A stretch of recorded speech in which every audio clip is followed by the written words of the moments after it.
तो दूसरा एपिसोड शुरू होता है वेंसडे को दिखाते हुए, जो कि एनिड की मौत के विजन से घबरा कर जागती है और अभी उसकी माँ उसके पास ही थी जो कि उसको संभालती है। मोर्टिशिया वेंसडे को बताती है कि उसे अपनी एबिलिटी को ध्यान से इस्तेमाल करना चाहिए और इन काले आंसुओं की वजह वो जानती है जिनको वो पहले भी देख चुकी है और पहले उसकी बहन ओफेलिया ने उसकी बात नहीं मानी थी और अब वेंसडे भी सेम चीज कर रही है। वो वजह बताती है कि वेंसडे को असल में साइकिक एग्जॉशन हो रहा है और वो अपनी एबिलिटी खो भी सकती है अगर ऐसा ही चलता रहा और उसे ठीक होने के लिए गुडी की किताब को मदर को देना होगा जिसके अंदर वो कोई स्पेल ढूंढेगी। और वैसे भी वेंसडे अब गुडी को छोड़ दे और अब उसे कोई और गाइड मिल जाएगा, लेकिन वेंसडे उनकी कोई बात नहीं सुनती और मोर्टिशिया इस बारे में पहले से जानती थी कि ना ही वो अभी इस बारे में कोई बात करेगी, ना ही वो उनकी बात सुनना चाहती है। अब अगले सीन में वेंसडे कहीं जा रही थी जहाँ पर वो बहुत सारी चीजों के बारे में सोचती है। सबसे पहले गैल्पिन की वो वार्निंग यानी कि शेरिफ की, जेवियर की उस ड्राइंग और उसके विजन के बारे में, और उन सब के अंदर वो एक आंख वाली रेवन मेन थी और कुछ तो बहुत ही बुरा काफी नजदीक होने वाला है। अब वो शेरिफ से मिलने जाती है लेकिन उसे उसकी लाश मिलती है जिसकी आंखें रेवंस ने नोच ली थी और उसके मुंह के अंदर से ढेर सारी रेवन बर्ड्स बाहर आती हैं।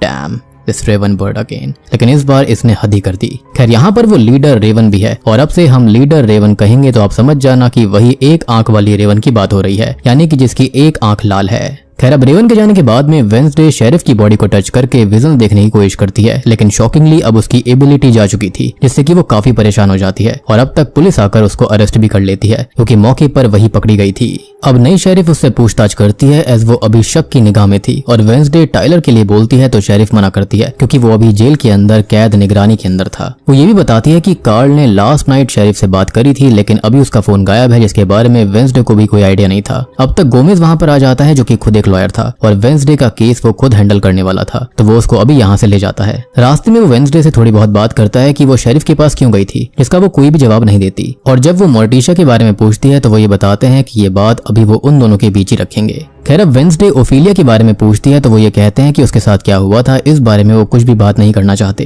अब इसी बीच हम पग्सले को देखते हैं जो कि उस मैकेनिकल हार्ड बॉय को अपने साथ ले आया है और उसे यूजीन के बी हाउस के अंदर छुपा देता है। और यूजीन के बारे में एक बात हम बता दें कि अब वो बीज के अलावा भी बाकी इंसेक्ट्स को कंट्रोल कर सकता था और यहाँ पर वो दोनों उस मैकेनिकल हार्ड बॉय जिसे अभी हम डेड कहेंगे उसको बंद करके रखते हैं। और हम जानते हैं कि पग्सले भाई भी किसका है, वेंसडे का, तो यहाँ पर वो उस डेड को पेट बनाने की बात करने लगता है। वो ये कहता है कि इस डेड के पास दिमाग नहीं है और वो उनको हार्म नहीं कर पाएगा और बस वो अभी भूखा है जिसको वो हनी देते हैं, जिसको पीकर उल्टा वो उनके ऊपर ही वॉमिट कर देता है और ऐसे पग्सली उसका नाम रखता है स्लर्प। तभी वेंसडे हमें नेवरमोर के अंदर दिखाई जाती है जहाँ पर वो थिंग से बात करती है कि उसे जल्दी से जल्दी पता लगाना पड़ेगा कि शेरिफ की मौत कैसे हुई और एनिड उसकी वजह से कैसे मर सकती है, प्लस उस रेवन का इन सबसे क्या रिश्ता है। खैर अब जब वेंसडे अपने रूम में जाती है तो एनिड उसके साथ प्रैंक करती है कि वो खत्म हो गई है और ये कहती है कि वेंसडे ने भी तो उसके साथ प्रैंक किया था ना, यानी कि उस नकली आंख को उसके बेड पर छोड़कर, लेकिन वेंसडे ने यहाँ कोई भी प्रैंक नहीं किया था और यहाँ जो एक आंख पड़ी हुई थी वो असल में शेरिफ की ही थी। अब वेंसडे एनिड को सारा सच बताती है और अभी एनिड के फोन पर शेरिफ के नंबर से वेंसडे की फोटोज आती हैं जो कि थोड़े ही समय पहले स्टॉकर ने क्लिक करी थी और उसने ही वो भेजी थी। एनिड कहती है कि वो अभी से इन सब में नहीं पढ़ना चाहती है तो वो उससे दूर रहेगी और उसके जाने के बाद वेंसडे आंख से विजन्स देखने की कोशिश करती है लेकिन उसकी एबिलिटी अभी भी वापस नहीं आई थी। अब वो यहाँ से निकल जाती है और थिंग को गुडी की किताब रीड करने का काम देती है जिसमें उन्हें शायद इस चीज का कोई ना कोई उपाय मिल जाएगा। अब हम बाकी बच्चों को देखते हैं जो कि आज प्रैंक डे के मजे ले रहे होते हैं और कहीं पर यूजीन एनिड के नए क्रश ब्रूनो को बीच से परेशान कर देता है। कभी एजेक्स यूजीन और पग्सले को पत्थर बना देता है तो कभी कोई एजेक्स को हवा में उड़ा देता है। इसी बीच हम नेवरमोर के बहुत पुराने प्रोफेसर ऑर्लॉफ को देखते हैं जिनकी बॉडी सर से नीचे मैकेनिकल थी और सर एक जार में बंद था जिनसे बैरी स्कूल के बारे में थोड़ी बहुत बात कर रहे थे। तभी वेंसडे उनके पास आती है और ये पूछती है कि क्या यहाँ पर कोई बर्ड्स को कंट्रोल कर सकता है, जिस पर वो कहते हैं कि बर्ड्स को तो एवियन कंट्रोल कर सकते हैं लेकिन पिछले 10 साल से कोई भी एवियन यहाँ पर एनरोल ही नहीं हुआ है। दूसरी ओर हम बियांका और मोर्टिशिया को देखते हैं जो कि अब गाला डोनेशन के लिए साथ काम कर रही थी। बियांका बताती है कि उसने अपनी माँ के साथ समर वेकेशंस में वक्त स्पेंड किया था और उनके फैसलों पर फिर से चर्चा करी। मोर्टिशिया ये कहती है कि वेंसडे उनके यहाँ रहने से खुश नहीं है, जिस पर बियांका उन्हें दिलासा देती है। वो मोर्टिशिया की तारीफ भी करती है जिन्होंने काफी कुछ अच्छे काम किए थे और उनके अच्छे काम में आते हैं मर्डर्स। लेकिन खाली इतना ही नहीं था, यहाँ पर वो काफी चैंपियनशिप भी जीती थी और उन्होंने बहुत कुछ अच्छा किया था। नाइटशेड की मेंबर भी रह चुकी थी। खैर इसी बीच हम पग्सले को देखते हैं जो कि उस डेड को खाना देकर यहाँ से निकल जाता है, लेकिन अब वो डेड खुद को आजाद करने की कोशिश करने लगता है। मीन्स वो दिमाग लगा रहा था और वो आजाद भी हो जाता है। तभी वेंसडे को दिखाया जाता है जो कि टाइलर से मिलने जेल जा रही थी और थिंग को किताब की जिम्मेदारी वो सौंप कर जाती है। अब वो जेल तक जाने के लिए एनिड की ड्राइविंग स्कूल की एडमिशन रिसिप्ट चुरा लेती है और ड्राइव इंस्ट्रक्टर की कार हाईजैक कर लेती है। तो अब वेंसडे डिसाइड करती है कि वो विलो हिल साइकियाट्रिक हॉस्पिटल जाएगी, जहां पर फिलहाल टाइलर बंद हो रखा था। वो उससे मिलना चाहती थी। अब फर्स्ट टाइम जब वेंसडे विलो हिल जाती है तो वहां पर शुरुआत में वो जूडी से मिलती है, जो कि वहां की रिसेप्शनिस्ट होती है। अब तभी वेंसडे जो होती है वो जूडी को पेपर वर्क देती है, जिसके बाद जूडी वहां से उसकी मीटिंग सीधा डॉक्टर फेयरबर्न से करवाती है। अब डॉक्टर फेयरबर्न वेंसडे से मिलती है, जो कि ये बताती है कि टाइलर अक्सर उसकी बात करता है। वो आगे कहती है कि वो एक मैनिपुलेटिव और हाइपर टाइप का हाइड है और वो हाइड को पहली बार हैंडल कर रही है, तो उन्हें भी वेंसडे की जरूरत पड़ सकती है। अब वो लॉरेल गेट्स के बारे में बताती है तो वो अभी इस बात को मानने से इनकार कर रही है कि वो टाइलर की मास्टर है, लेकिन फिर भी दोनों को दूर रखा हुआ है ताकि उनका बॉन्ड टूट जाए या फिर एटलीस्ट कमजोर हो जाए। अब वेंसडे टाइलर से मिलती है, जो कि उसे पहले मैनिपुलेट और कमजोर करने की कोशिश करता है, लेकिन वो उसकी बातों में नहीं आती और उसे उसके पिता शेरिफ की मौत के बारे में भी बताती है। लेकिन टाइलर को इससे कोई फर्क नहीं पड़ता और वो समझ जाता है कि वेंसडे इस केस में हेल्प लेने आई है, जिसे वो साफ इनकार कर देता है क्योंकि वो वेंसडे को डार्कनेस में फंसते हुए परेशान होते हुए देखना चाहता है। अब टाइलर वेंसडे से ये कहता है कि वो एनेड को जब भी देखेगा तो खत्म कर देगा और ये सुनकर वेंसडे बहुत ही ज्यादा चिढ़ जाती है। वो उल्टा उसकी इंसल्ट करने लगती है, जिससे कि टाइलर हाइड बनने लगता है और यहाँ पर कड़ी प्रोटेक्शन और टेक की वजह से वो ट्रांसफॉर्म नहीं हो सकता था। मीनवाइल पग्सले को यूजिन बताता है कि उनका वो डेड पेट भाग गया है, जिससे कि वो दोनों काफी परेशान हो जाते हैं। अब हम एनेड को देखते हैं, जो कि थिंग से बात करती है, जिसका आज बर्थडे था और पूरी एडम्स फैमिली उसका बर्थडे भूल गई थी, जिससे कि वो काफी अपसेट था। खैर अब यहाँ एनेड ब्रूनो के साथ आई थी, लेकिन रूम के अंदर थोड़ी हलचल होती है और इससे वो दोनों परेशान हो जाते हैं। वहीं पर थिंग जो होता है वो नहीं देख पाता कि आखिर हुआ क्या है। दूसरी ओर हम बियांका को देख पाते हैं, जिसे बैरी ऑर्डर देते हैं कि वो ज्यादा से ज्यादा डोनेशन के लिए मोर्टिशा के ऊपर सायरन सॉन्ग का इस्तेमाल करे, लेकिन बियांका इस काम से बचने उन पर ही सायरन सॉन्ग इस्तेमाल करती है, लेकिन वो वश में नहीं होते क्योंकि उनके पास पहले से प्रोटेक्शन लॉकेट था। अब हम वेंसडे को देखते हैं, जो कि रूम के अंदर आती है, जिसको एनेड कहीं नहीं मिलती और थिंग भी किसी अनहोनी की बात करता है। तभी एनेड के फोन पर किसी का कॉल आता है, जिसे वो पिक करती है। कॉल पर स्टॉकर कहता है कि अब गेम शुरू हो चुका है और वेंसडे को अगले 30 मिनट में अपनी दोस्त एनेड को ढूंढकर निकालना होगा, नहीं तो वो मारी जाएगी और टाइम अब शुरू होता है। वेंसडे को एक नोट भी मिलता है, जिस पर कुछ लेटर नहीं थे बल्कि नोट्स थे, तो वो पियानो से प्ले करके एक सीक्रेट डोर को ओपन करती है। यहाँ पर उसे आगे एक फैसिलिटी में एनेड और ब्रूनो मिल जाते हैं, जो कि रोमांस ही कर रहे थे और उनके ऊपर ब्लेड स्ट्रैप था, जो कि नीचे आने लगता है। अब ट्रैप नीचे आने लगा था, जिससे वो मारे जाते और वेंसडे को एक नया नोट मिलता है, जिसके अंदर किसी किताब की बात हो रही थी, जिसका वो नाम लिख देती है तो ट्रैप रुक जाता है और वो दोनों बच जाते हैं। और तब जाकर सामने आती है वेंसडे की सुपर फैन एग्नेस, जो कि है उसकी स्टॉकर, और ये सारे प्रैंक उसने वेंसडे की नजर में अच्छा रहने के लिए किए थे। और एग्नेस वही लड़की है जो कि शुरुआत में हमने देखी थी, जो कि वेंसडे के स्कूल के अंदर आने पर उसका ऑटोग्राफ लेना चाहती थी, जो कि मात्र 13 साल की है और वो यहाँ पर एक नई तरह की आउटकास्ट है, जिसके पास में इनविजिबिलिटी की शक्ति थी, विच एक्सप्लेन्स कि वो इजीली कैसे यहाँ पर वेंसडे के ऊपर नजर रख पा रही थी। अब वो वेंसडे को शेरिफ का फोन देती है और ये बताती है कि वो उनके कातिल को ढूंढने में उसकी हेल्प कर सकती है, लेकिन अभी वेंसडे इसमें इंटरेस्टेड नहीं थी। अब वो अपने रूम में आती है, जहाँ पर मोर्टिशा वो गुड़ी वाली किताब ले गई थी और यहाँ पर उसे वो रेवन उस पर नजर रखती हुई मिलती है, जो कि उसे देखकर भाग जाती है। अब हमको यहाँ पर एक बात और पता चलती है कि बैरी यानी कि बैरी डॉट ने असल में बियांका को खाली ये नहीं कहा था कि वो मोर्टिशा के ऊपर सायरन सॉन्ग इस्तेमाल करके डोनेशन ले, बल्कि उसने ये भी कहा था कि वो मोर्टिशा की माँ को गाला में बुलाए, जिसके चलते वो ज्यादा से ज्यादा डोनेशन क्रिएट कर पाएंगे। एंड ऑब्वियस सी बात है, अब बियांका के पास कोई और रास्ता नहीं बचा था, तो वो बैरी की बात मानकर मोर्टिशा की मदर को गाला में बुलाने के लिए मोर्टिशा के ऊपर सायरन सॉन्ग इस्तेमाल करती है। मीनवाइल हम उस ड्राइवर इंस्ट्रक्टर को देख पाते हैं, जो कि अपने घर जा रहा था, जिसे रास्ते में वो डेड मिलता है, जो कि उसके ऊपर हमला कर देता है, जिसको यहाँ पर पग्सले ने जिंदा कर दिया था। जिसके साथ ही दूसरा एपिसोड यहीं पर खत्म हो जाता है।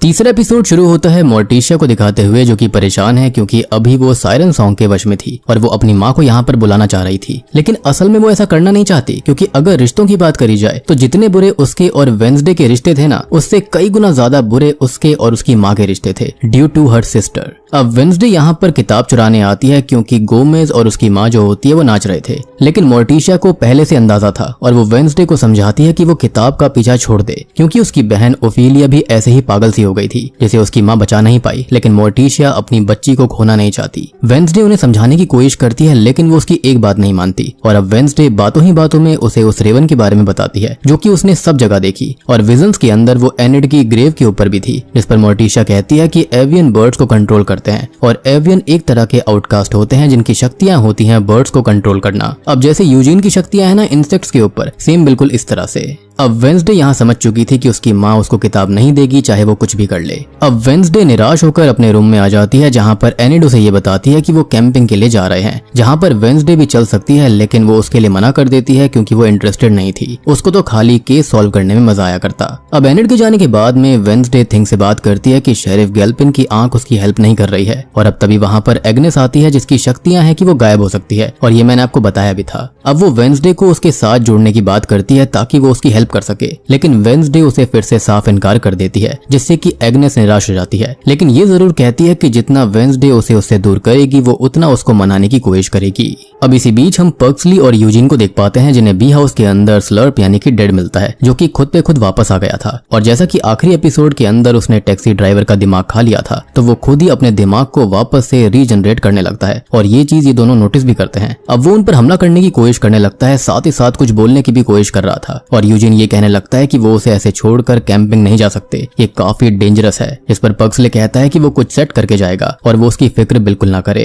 तभी हम वेंसडे को शेरिफ गैल्पिन के फ्यूनरल पर देखते हैं जहाँ पर नई शेरिफ उसे केस से दूर रहने की सलाह देती है क्योंकि एक तो वो टाइलर के पास गई थी तो वो उसके लिए खतरा है, डेंजरस है, दूसरा कातिल भी खुला घूम रहा है और वेंसडे शायद उसका अगला शिकार हो सकती है तो उसके लिए डबल रिस्क है। अब शेरिफ के जाने के बाद में वेंसडे जो है वो डॉक्टर फेयरबर्न से बात करती है जो कि विलो हिल साइकियाट्रिक हॉस्पिटल के अंदर ही काम करती है, बेसिकली वहाँ की इंचार्ज है और वहीं पर टाइलर को रखा गया था। खैर वो दोनों आपस में बात करते हैं कि क्या कभी गैल्पिन टाइलर से मिले हैं तो वो ये बताती है कि हाँ शेरिफ एक दो बार मिले थे, लेकिन तब टाइलर काफी गुस्से से भर गया था, पागल सा और एग्रेसिव हो गया था, काफी बेकाबू भी था जिसे कंट्रोल करने में उन्हें पूरे 5 मिनट से ज्यादा लगे और ऐसा पहली बार हुआ था। अब वेंसडे उससे एवियन का जिक्र करती है तो डॉक्टर ये बताती है कि जेल के अंदर तो कोई भी एवियन नहीं है। खैर अब डॉक्टर फेयरबर्न वहां से निकल जाती है और हम उसी लीडर रेवन को वेंसडे की इस मूव पर भी नजर रखते हुए देखते हैं। इसी बीच एक इंटरेस्टिंग चीज होती है कि हम बियांका को देख पाते हैं जो कि अपनी माँ से मिलने एक होटल गई थी जहाँ पर वो छुपी हुई है और यहाँ पर बियांका ने रिसेप्शनिस्ट के ऊपर सॉन्ग गा दिया था जिसके चलते उसे कोई भी कॉन्वर्सेशन याद ही न रहे कि बियांका यहाँ पर कभी आई भी थी। अब यहाँ पर बियांका की माँ इसलिए छुपी हुई थी क्योंकि उनके दूसरे पति गिडियन ने और अपने कल्ट मॉर्निंग सॉन्ग में लोगों को जोड़ने और लूटने के लिए कहा था, लेकिन हुआ यह था कि रेड पड़ गई और वो फरार हो चुका है। बियांका अपनी माँ को समझाती है कि वो परेशान ना हो, इसमें उनकी कोई गलती नहीं है और जब गिडियन पुलिस को मिल जाएगा तो वो लोग आजाद हो जाएंगी और वो अपनी माँ को बेसिकली अंडरग्राउंड करना चाहती थी। अब अचानक से वेंसडे को दिखाया जाता है जो कि एग्नेस के पास थी और वो उससे ये पूछती है कि उसने शेरिफ गैल्पिन का फोन चुराया ये तो ठीक है, लेकिन अनलॉक कैसे किया? तो वो इस चीज का एक नमूना दिखाती है। असल में उसके शेप शिफ्टर दोस्त ने शेरिफ का रूप लेकर फेस आईडी से फोन को अनलॉक कर दिया था। अब एग्नेस वेंसडे को थोड़ी बहुत और चीजें देती है जो कि वो शेरिफ के घर से लेकर आई थी और फोन की वॉइस मेल में वेंसडे को कार्ल की डेस्क के बारे में पता चलता है, यानी कि वही फोटोग्राफर जो कि स्टार्टिंग में कपल की फोटो खींच रहा था जिसको रेवंस ने खत्म कर दिया और वहाँ पर काफी सारे सबूत थे। वो दिमाग लगाती है तो उसे शेरिफ के सामान में एक फोटो मिलती है जिसमें एक ओल्ड कॉटेज था और यही उसका और कार्ल का एक तरह का ऑफिस था। अब वो वहां जाने का फैसला कर लेती है और इत्तेफाक से कैंपिंग के लिए स्कूल वाले बच्चे जो थे वो वहीं पर जा रहे थे और अब वो भी कैंपिंग ज्वाइन कर लेती है। अब एग्नेस उसके साथ जाती है जो कि उस कॉटेज के सारे कोऑर्डिनेट्स पहले ही निकाल चुकी थी और अभी के लिए वेंसडे उसे अपनी असिस्टेंट बना लेती है। मीनवाइल हमें एनिड और एजेक्स को दिखाया जाता है जिनके रिश्ते अब और ज्यादा बिखर गए थे जिससे कि एजेक्स काफी परेशान रहने लगा था, उसे कोई भी क्लैरिफिकेशन नहीं मिल रही थी। खैर फाइनली सभी लोग ट्रिप के लिए जाते हैं और अगले सीन में कैंपिंग एरिया पहुंच जाते हैं और पर्क्सले जो होता है ना वो इतना बड़ा बेवकूफ था कि वो डेड को कॉफिन में लेकर आ गया था, यानी कि स्लर्प को, जिससे वेंसडे ये पूछती है कि इसके अंदर है क्या, तो वो उसको बताने से झिझकने लगता है और इतने में ही वहां पर मोर्टिशिया और गोमेज भी आ जाते हैं और वेंसडे मोर्टिशिया से नाराज थी, जिस पर मोर्टिशिया अपने पति गोमेज से ये कहती है कि वो वेंसडे का गुस्सा तो झेल सकती है लेकिन उसको खो नहीं सकती, यानी कि वो उसे किताब नहीं दे रही थी जिस वजह से वेंसडे उससे नाराज थी। तभी पर्क्सले से यूजिन को बात करते हुए दिखाया जाता है जो कि कैंप में डेड को देखकर उस पर काफी गुस्सा करता है और परेशान हो जाता है क्योंकि उसने जो किया था उसके बारे में उन्हें कोई आइडिया नहीं था। अब कैंपिंग की तैयारी तो शुरू हो गई थी लेकिन तभी वहां पर नॉर्मल लोग यानी कि नॉर्मीज आ जाते हैं और कैडेट क्लॉ वहां पर था और उन्होंने भी कैंप साइट बुक कर रखी थी, यानी कि यहाँ पर डबल बुकिंग हो गई थी। अब होता यह है कि आउटकास्ट और नॉर्मल में कंपटीशन हो जाता है जिसके चलते ये डिसाइड होने वाला था कि कौन यहाँ पर कैंपिंग करेगा एंड ऑब्वियसली हमारी वेंसडे इस गेम में जीत जाती है जो कि बुरी तरह से यहाँ पर कैडेट्स को हरा चुकी थी और इसी के चलते कैडेट क्लॉ जो होता है वो काफी नाराज हो जाता है और वो अब यहाँ पर बदला लेने की सोचने लगता है कि वो अपना बदला लेगा और इस जगह को वापस लेकर रहेगा। अब हमें वेंसडे को दिखाया जाता है जो कि रात को शेरिफ के कैबिन के अंदर जाती है, जहां पर उसे ढेर सारे स्वर्गवासी आउटकास्ट की श्रद्धांजलि वाले पेपर कटिंग मिलती हैं और उनमें से कई तो 15 साल पहले खत्म हुए थे। अब यहाँ पर एक नाम लुइस का भी लिखा हुआ था और यहाँ पर वेंसडे को शक होने लगता है कि शायद यही है जो कि आउटकास्ट को मार रही है और वेंसडे को अब गुडी की किताब वापस चाहिए थी। तभी हम उस लीडर रेवन को भी यहाँ पर उसके ऊपर नजर रखता देखते हैं। लेकिन यहाँ पर एक सवाल था कि अगर वो वेंसडे के ऊपर नजर रख रही थी तो वेंसडे का काम, उसकी इन्वेस्टिगेशन इतनी इजीली कैसे जा सकती है। खैर अब वो कुछ पेपर कटिंग्स लेकर यहाँ से निकल जाती है और इसी बीच हम एजेक्स और एनेड को देखते हैं जो कि आपस में बात कर रहे थे और फाइनली वो अपना ब्रेकअप कंफर्म करते हैं, यानी कि यहाँ पर एजेक्स को एक क्लोजर मिल गया था। मीनवाइल हम कैडेट्स को देखते हैं जो कि बदला लेने के लिए आउटकास्ट के कैंप आए हुए थे, लेकिन यहाँ पर तभी स्लर्प यानी कि डेड उनके लीडर का ही भेजा खा जाता है, यानी कि वो खुद को अपग्रेड कर रहा था, खुद को जिंदा कर रहा था और उसके आजाद होते ही वार्निंग फायरवर्क्स ट्रिगर हो जाते हैं जिससे कि पग्सले और यूजिन कैंप के अंदर आते हैं जहाँ से स्लर्प गायब था। अब एग्नेस वहाँ पर आती है जो कि वेंसडे के लिए पग्सले पर ही नजर रख रही थी क्योंकि उसके पास इनविजिबिलिटी की शक्ति है।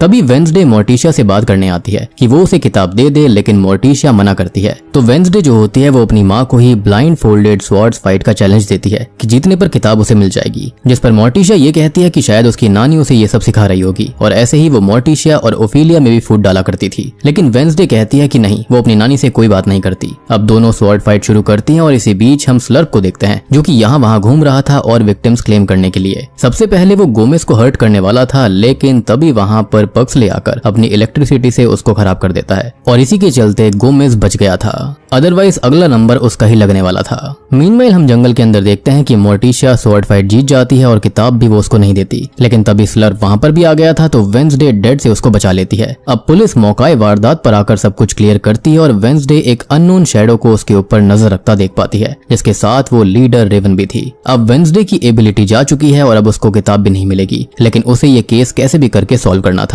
सवाल ये है कि गैल्पिन सभी आउटकास्ट की मौतों को क्यों ट्रैक कर रहा था, क्यों स्टडी कर रहा था, आखिर ये लुइस है कौन और एनेड की मौत का इन सबसे क्या लेना देना है। और वेंसडे के सवाल जितने बढ़ रहे हैं सबके जवाब कहीं ना कहीं फेयरबर्न के असाइलम यानी कि जेल विलो हिल के अंदर है और ये वही जेल है जहाँ पर टाइलर को रखा गया था। लेकिन सबसे शॉकिंग सीन तब आता है जब फेयरबर्न और जूडी जो होते हैं वो यहाँ पर थॉर्न हिल को लेकर आ चुके थे, यानी कि लॉरल गेट्स को, और हम जानते हैं कि टाइलर और उन दोनों के बीच में क्या कनेक्शन था। और अब अगर ये दोनों साथ आ चुके हैं तो मतलब ये है कि तबाही जल्दी ही आने वाली है, जिसकी झलक हम आखिरी सीजन में ऑलरेडी देख चुके हैं, जिसके साथ ही तीसरा एपिसोड यहीं पर खत्म हो जाता है।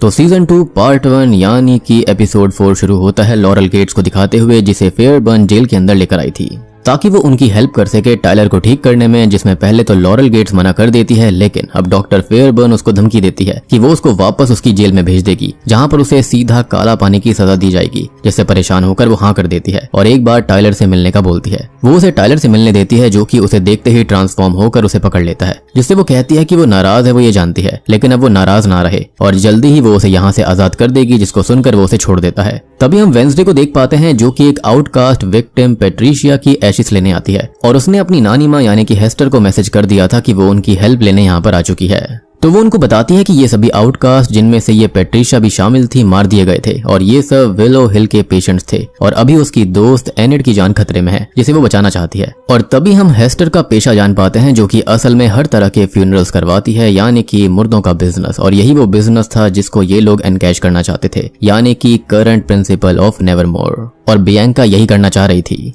खैर तभी हम उस लीडर रेवन को देखते हैं जो कि मौका पाकर पेट्रिशिया वाला पेपर कटिंग उड़ाकर ले जाती है, जिसे वेंसडे पकड़ने की कोशिश करती है, लेकिन वो लीडर रेवन अपने मास्टर के साथ यहाँ से निकल जाती है, जिसके मास्टर को भी हम बाइक से भागता देखते हैं। अब वेंसडे एनेड को लेकर काफी परेशान होती है और हेस्टर से ये कहती है कि वो इस केस में वेंसडे की हेल्प करे और पूरा ग्रेवयार्ड ही खरीद ले और पता लगाए कि यहाँ के सारे क्रिमेशन आखिर किसकी देखरेख में हुए थे। अब वेंसडे अपने रूम में आती है जहाँ पर एग्नेस उसे पब्लिशर का रिप्लाई बताते हैं और यहाँ से ही उसकी बुक रिजेक्ट हो चुकी थी, लेकिन फिलहाल उसका दिमाग विलो हिल से जुड़ी हुई गुत्थी को सुलझाने में लगा हुआ था और वहाँ अंदर से कुछ पता चलने वाला था और वहाँ अंदर सिर्फ एक ही इंसान जा सकता है जो कि है अंकल फेस्टर। अब वो अपने अंकल को पूरा काम समझा देती है कि उन्हें वहाँ पर लुइस का पता करना होगा कि वो कोई पेशेंट है या फिर डॉक्टर, जिस पर वो एग्री हो जाते हैं। लेकिन यहाँ पर वो ये भी रिवील करते हैं कि ओफिलिया भी कभी विलो हिल गई थी, जो राज अभी तक वेंसडे से छुपा हुआ था। अंकल फेस्टर अब एक होटल में चेक इन करते हैं जहां पर वो तोड़फोड़ मचाकर खुद को अरेस्ट करवा लेते हैं और यहाँ से वो सीधा मेंटल चेकअप के लिए विलो हिल गए थे। लेकिन इसी चक्कर में होटल में छुपी हुई बियांका की मदर भी पुलिस को मिल जाती है। तभी वेंसडे मोर्टिशिया को कन्फ्रंट करती है कि आंट ओफिलिया को विलो हिल क्यों भेजा गया था, लेकिन मोर्टिशिया अभी इस सवाल का जवाब देना ही नहीं चाहती थी। लेकिन वेंसडे की जिद के आगे वो हार मान जाती है। वो बताती है कि जब ओफिलिया 10 साल की थी तो वो स्कूल के बाहर चिल्लाती हुई मिली, जिसके अंदर से काले आंसू आ रहे थे, यानी कि आंखों से, और तब हेस्टर ने उसे विलो हिल भेज दिया था। मोर्टिशिया ने लाख समझाया कि ओफिलिया की दिक्कत मेंटल नहीं है, साइकिक है, लेकिन हेस्टर ने यानी कि उसकी माँ ने एक ना सुनी और यही रीजन था कि उनके रिश्ते अच्छे नहीं थे। अभी हेस्टर वहां पर आती है जो कि वेंसडे को ग्रेवयार्ड के कागज देती है जिसे वो खरीद चुकी है और ये बताती है कि उस समय इंचार्ज का नाम ऑगस्टस था और डेथ सर्टिफिकेट पर भी उसके ही साइन है। अब वेंसडे के जाने के बाद मोर्टिशिया और हेस्टर आपस में बात करती हैं जहां पर हमको पता चलता है कि ओफिलिया 20 साल से लापता है और मोर्टिशिया इसलिए अपनी मां से कटी हुई रहती है क्योंकि उसके हिसाब से उन्होंने तब कुछ भी नहीं समझा था, अपनी कोशिश सही से नहीं करी थी, यानी कि मां होने का फर्ज ठीक से नहीं निभाया। फिलहाल हेस्टर मोर्टिशिया से कहती है कि वो गाला के लिए बड़ा डोनेशन दे देगी, बस बदले में मोर्टिशिया किताब वेंसडे को दे दे। लेकिन मोर्टिशिया ये कहती है कि वो अपने परिवार का सौदा उनकी तरह नहीं कर सकती और वो तभी किताब को आग में फेंक देती है। मीनवाइल हम बियांका को देखते हैं जिसको उसकी माँ की खबर मिलती है और उनको जल्दी ही पुलिस स्टेशन जाना होगा, लेकिन ऑर्लॉफ उसे जाने नहीं दे रहे थे। तो एजेक्स उसकी हेल्प करता है और ऑर्लॉफ को कुछ टाइम के लिए पत्थर बना देता है। तभी हमें फेस्टर को दिखाया जाता है जो कि विलो हिल के अंदर लुइस को ढूंढने लगता है और वहीं पर एग्नेस वेंसडे को बताती है कि ऑगस्टस विलो हिल का नॉर्मल हेड डॉक्टर हुआ करता था। उससे पहले वो नेवरमोर के अंदर साइंस टीचर भी था और ये सारे डेथ सर्टिफिकेट पर शायद नकली सिग्नेचर्स हैं और अभी वो विलो हिल के अंदर ही है क्योंकि एक समय के बाद उसने अपना मानसिक संतुलन खो दिया था। अब वेंसडे थिंग की मदद से फेस्टर को ऑगस्टस को ढूंढने का मैसेज भेजने लगती है और अब उसकी नजर लीडर रेवन पर पड़ती है जिसने की अपनी सारी फॉलोअर रेवंस के साथ पूरे स्कूल को घेर लिया था और उनका मास्टर भी एक रूम के अंदर छुपा हुआ था जो कि इशारा करता है और रेवंस एनिड के ऊपर हमला करने तबाही मचाना शुरू कर देती हैं। अब वेंसडे एनिड को बचा लेती है लेकिन लीडर रेवन जो होती है वो थिंग को ले जाने वाली थी, लेकिन तभी प्रिंसिपल वेरी अपनी पायरोकिनेसिस यानी कि फायर को कंट्रोल वाली शक्ति से उसको बचा लेते हैं और यहाँ पर ये एक नए तरह का आउटकास्ट हुआ। खैर वेंसडे की नजर रेवंस के मास्टर पर पड़ जाती है जिसका वो पीछा करती है, लेकिन वो सीक्रेट रास्तों से होता हुआ भाग रहा था और तभी वो स्टेयर्स पर अपना क्लोक छोड़कर वेंसडे के हाथों से मिस हो जाता है। वो आगे जाती है तो कैप्री के म्यूजिक रूम पहुंच जाती है जहाँ पर मिलने डॉक्टर फेयरबर्न भी थी और खुद कैप्री यहाँ पर हाँफ रही होती है जैसे कि वो कहीं से भाग कर आई हो। तो अब वेंसडे को उनके ऊपर पूरा शक था। मीनवाइल थिंग जो होता है वो डॉक्टर फेयरबर्न की ही कार से विलो हिल तक पहुंच गया था और फेस्टर को उसका काम समझाता है। अब फेस्टर ऑगस्टस को ढूंढ लेता है जो कि अब पूरी तरह अपना मानसिक संतुलन खो चुका था और कुछ बर्ड्स के साथ दिन भर गार्डन में ही बैठा रहता। उनकी एक पेट पैरट भी होती है जिसका नाम ऑजी है, जिसे झटके देकर फेस्टर लुइस के बारे में पूछते हैं तो वो एक नंबर 51971 बोलता है। अब फेस्टर को ऑगस्टस भी इशारा करते हैं कि लुइस के सेल के अंदर है, लेकिन वहां जाने से पहले ही लॉरेल गेट्स उनको देख लेती है और फेयरबर्न को बता देती है तो डॉक्टर उनको पकड़कर डेड की सेल में बंद कर देती है, यानी कि स्लर्प की सेल में। अब इसी बीच मोर्टिशिया वेंसडे से कहती है कि वो जो भी कर रही है उसे रोक दे क्योंकि ये सब चीजों को खराब कर देगा, लेकिन वेंसडे ने आज तक उनकी कौन सी बात सुनी थी जो कि अब सुनने वाली थी। अब नेक्स्ट वो ऑर्लॉफ से ऑगस्टस के बारे में पूछती है तो वो बताते हैं कि उनकी वाइफ उनके नेवरमोर आने से पहले ही खत्म हो गई थी और उनकी एक बेटी जरूर थी जिसका नाम उन्हें याद नहीं है। अब वेंसडे को थिंग से फेस्टर के बारे में पता चलता है तो वो उसे अभी के अभी विलो हिल भेजती है ताकि वो उनका ख्याल रखे और खुद एग्नेस और एनिड के साथ विलो हिल जाकर लुइस को ढूंढने और अंकल फेस्टर को बचाने का प्लान बनाती है। आजकल वेंसडे एग्नेस के साथ ये केस सॉल्व कर रही थी जिससे कि हम एनिड की जलन साफ देख पाते हैं। अब प्लान शुरू होता है और आज कैप्री को विलो हिल में म्यूजिक सेशन के लिए जाना होता है जिनकी कार में वेंसडे छिप गई थी और कार चेक होते टाइम एग्नेस गार्ड्स को भटका देती है जिससे कि वेंसडे विलो हिल के गेट पर आकर अंदर चली जाती है। अब इसी बीच हम एजेक्स और बियांका को देख पाते हैं जो कि पुलिस स्टेशन से बियांका की मां को छुड़वाकर नेवरमोर ले आए थे और सीक्रेट हॉलवे से वो जाते टाइम बैरी को किसी से बात करता सुनते हैं जो कि किसी से फोन पर कह रहा था कि वो परेशान ना हो और बैरी सब संभाल लेगा, लेकिन क्या संभाल लेगा ये हम नहीं जानते। अब जब अंकल फेस्टर यहाँ पर आए थे तो उन्होंने एक लेडी को अपने प्यार में फंसा लिया था और अभी वेंसडे उसी लेडी की हेल्प से उनकी सेल तक आती है और उनको आजाद कराती है, लेकिन उनके साथ साथ वो डेड भी आजाद होकर भाग गया था। अब वो गार्ड्स पर हमला करता है और इसी चक्कर में लॉरेल गेट्स भी आजाद हो जाती है और हॉलवे के अंदर वो वेंसडे और वेंसडे उसको देखती है, लेकिन अभी उन दोनों को अपने अपने काम करने थे तो दोनों ही अपने अपने रास्ते निकल जाती हैं। वेंसडे और अंकल फेस्टर लुइस वाली सेल तक आते हैं और अंकल फेस्टर को पैरेट से कोड मिल गया था तो वो दोनों अंदर जाते हैं, लेकिन ये कोई सेल नहीं बल्कि मेंटेनेंस रूम था और यहाँ पर भी एक सीक्रेट डोर था। वो दोनों दरवाजा पार करते हैं तो एक सीक्रेट चेम्बर के अंदर आते हैं जिसका नाम है long term outcast integration study. Means Louis कोई इंसान नहीं बल्कि एक प्रोग्राम है। अब ये लोग अंदर जाकर देखते हैं तो ये एक एक्सपेरिमेंट रूम था जहाँ पर ढेर सारे आउटकास्ट कैद हो रखे थे और उनकी ही वो पेपर कटिंग भी थी। मतलब कि ऑगस्टस जो था वो उन पर एक्सपेरिमेंट करता था और उनको मरा हुआ दिखा दिया करता था जिसके बदले वो उनको यहाँ पर कैद करके रखता। यहाँ वो मास्टर आती है जो कि असल में ऑगस्टस की ही बेटी है, जो कि कोई और नहीं बल्कि जूडी है। जी हाँ, जो कि डॉक्टर की ही असिस्टेंट थी, जिसको हमने एपिसोड 2 की शुरुआत में देखा था। और उसने अपने पिता के प्रोग्राम में पूरा साथ दिया, जो चाहते थे कि नॉर्मल को भी आउटकास्ट में चेंज किया जा सकता है। और वो खुद यानी कि जूडी पहली सब्जेक्ट थी जिसको उन्होंने एक एवियन में चेंज कर दिया था, जो कि यहाँ पर नॉर्मल से बदल गई थी, यानी कि अब वो बर्ड को कंट्रोल कर सकती थी। अंकल फेस्टर जूडी पर हमला करके इलेक्ट्रिक वेव छोड़ते हैं, लेकिन यहाँ इलेक्ट्रिसिटी मैलफंक्शन हो जाता है, जिससे कि सभी आउटकास्ट के सेल ओपन हो गए थे और सभी आउटकास्ट आजाद होकर बाहर जाने लगते हैं। यानी कि शेरिफ जो थे, जिन श्रद्धांजलि वाले कटिंग्स पर काम कर रहे थे, वो खत्म नहीं हुए थे, बल्कि उनको यहीं कैद करके रखा गया था और ये दिखा दिया गया कि भैया वो तो खत्म हो गए। और यही रीजन था कि शेरिफ उनको बचाना चाहते थे। अब वेंसडे फेस्टर को बाहर भेज देती है और खुद एक आउटकास्ट को संभालती है, जो कि एक सिंपल सी लेडी दिख रही थी। तभी दूसरी ओर पूरे विलो हिल के अंदर भगदड़ मच जाती है, जिसका फायदा उठाकर लॉरेल गेट्स पहले खुद को और फिर टाइलर को आजाद करती है और वो उससे ये कहता है कि वो उसकी माँ नहीं है, मास्टर है, और मास्टर भी नहीं है। और वो तभी उसे स्टैब करके वहां से निकल जाता है। एंड आई बिलीव कि उसकी मास्टर मेरे ख्याल से अब वेंसडे होगी, क्योंकि उसने पहले सीजन में उसे इलेक्ट्रिसिटी से स्टैब किया था, क्योंकि उसने भी उसे एक काइंड ऑफ टॉर्चर ट्रॉमा दिया। तो हो सकता है कि अब वो उसकी नई मास्टर बन गई हो। आई मीन ये मेरी खाली थ्योरी है, यहाँ पर इसको मैं कंफर्म नहीं करना चाहूंगा, बट मैंने थोड़ी बहुत ऑब्जर्वेशन करी थी, इसलिए मैंने बता दिया। मीनवाइल स्लर्प यानी कि डेड जो होता है, वो डॉक्टर फेयरबर्न के रूम में आता है, जिन्हें मारकर वो अगस्टस के पास आता है। और अब वो बोलना भी शुरू कर चुका था, तो अगस्टस को वो अपना पुराना दोस्त बोलकर उसका दिमाग खा जाता है। जी हाँ, और तभी हम वेंसडे को देखते हैं, जिसके सामने हाइड आता है और पहले वो उस लेडी को सेव करती है और अब हाइड उसके पास आकर उस पर हमला कर देता है। वो उसे बाहर फेंक देता है और अब तक बहुत सारी पुलिस फोर्स आ गई थी, तो सभी लोग उस पर अटैक करते हैं और थिंग वेंसडे के पास आता है, जिसके दिल की बात हम सुन पाते हैं कि अब वो अपने आखिरी पलों में है और शायद उसको अपनी माँ की बात मान लेनी चाहिए थी। यानी कि शायद से थिंग भी यही सोच रहा था कि उसकी माँ बिल्कुल सही थी। और इसी के साथ में सीजन 2 पार्ट 1 यहीं पर खत्म हो जाता है।